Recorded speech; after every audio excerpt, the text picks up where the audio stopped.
പോയാൽ മതി. നമ്മളിത് എന്ത് ചെയ്ത് എല്ലാം നോക്കുക, എല്ലാം പരിശോധിക്കുക, എല്ലാം അറിയണം, നാട്ടുകാരെ മുഴുവൻ ന്യൂസും കിട്ടണം. ഈ പരിപാടി പാടില്ല. അല്ലാഹുവിന് ഇഷ്ടമല്ല. വളരെ മോശപ്പെട്ട സ്വഭാവമാണത്. നോക്കാൻ പാടില്ല. അതുകൊണ്ടാണ് വീട്ടിലേക്ക് കയറി ചെല്ലുമ്പോൾ സലാം പറഞ്ഞിട്ടേ കയറാൻ പാടുള്ളൂ. സമ്മതം ചോദിക്കണം. വലിയ നിങ്ങൾ എത്ര പരിചയമുള്ള വീട്ടുകാരാണെങ്കിൽ പോലും ആ വീട്ടുകാർ കയറിക്കോ എന്ന് പറഞ്ഞ് വാതിൽ തുറന്നു തരാതെ നിങ്ങളായിട്ട് ഓടിച്ചാടി കയറാൻ പാടില്ല. നിങ്ങളുടെ വീടല്ലാത്ത മറ്റൊരു വീട്ടിലേക്ക് ചെന്നാൽ ഒരു വീടിന്റെ ജനല് തുറന്നു നിൽക്കുന്നത് കണ്ടാൽ, ഒരു വീടിന്റെ വാതിൽ തുറന്നു കിടക്കുന്നത് കണ്ടാൽ അതിലേക്ക് നോക്കുന്നത് ഒരു മുസ്ലിമിന് ഹറാമാണെന്ന് ഇവിടെ പോകുമ്പോഴേ റോഡ് സൈഡിലെ വീടുകളുണ്ടാവില്ല, കുട്ടികളൊക്കെ വാതിൽ തുറന്നിട്ട് വീടുണ്ടാവും. അതിനുള്ളിൽ ഇങ്ങനെ നോക്കുക, അവിടെ ആരെങ്കിലും ഉണ്ടോ, അവിടെ ആരെങ്കിലും വന്നിട്ടുണ്ടോ, അവിടെ ആരാ ഉള്ളത്. ജനലിലേക്ക് നോക്കുന്നത്, ഒളിഞ്ഞു നോക്കുന്നത്, ആ വീട്ടുകാരുടെ സമ്മതമില്ലാതെ ആ വീട്ടിനുള്ളിലേക്ക് നോക്കുന്നത് പോലും കുറ്റമാണ്. നബി തങ്ങൾ പറഞ്ഞു, നിങ്ങളുടെ ജനലിലേക്ക് ആരെങ്കിലും ഇങ്ങനെ കട്ടു നോക്കുകയാണെങ്കിൽ ആ മനുഷ്യന്റെ കണ്ണിലേക്ക് ഒരു കല്ലെറിഞ്ഞിട്ട് കണ്ണ് പൊട്ടിയാൽ പോലും നിങ്ങൾക്ക് കുറ്റല്ല.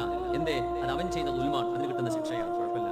എന്തേ? ഇതൊരു മനുഷ്യന്റെ പ്രൈവസിയാണ്. ഒരു മനുഷ്യന്റെ വീടിന്റെ വാതിൽ തുറന്നിട്ടാൽ പോലും നോക്കാൻ പാടില്ല. ഉള്ളിലേക്ക് റോഡിന്റെ സൈഡിലൊക്കെ വീടുകളുണ്ടാവില്ലേ, നോക്കാം. ഒരു കാർ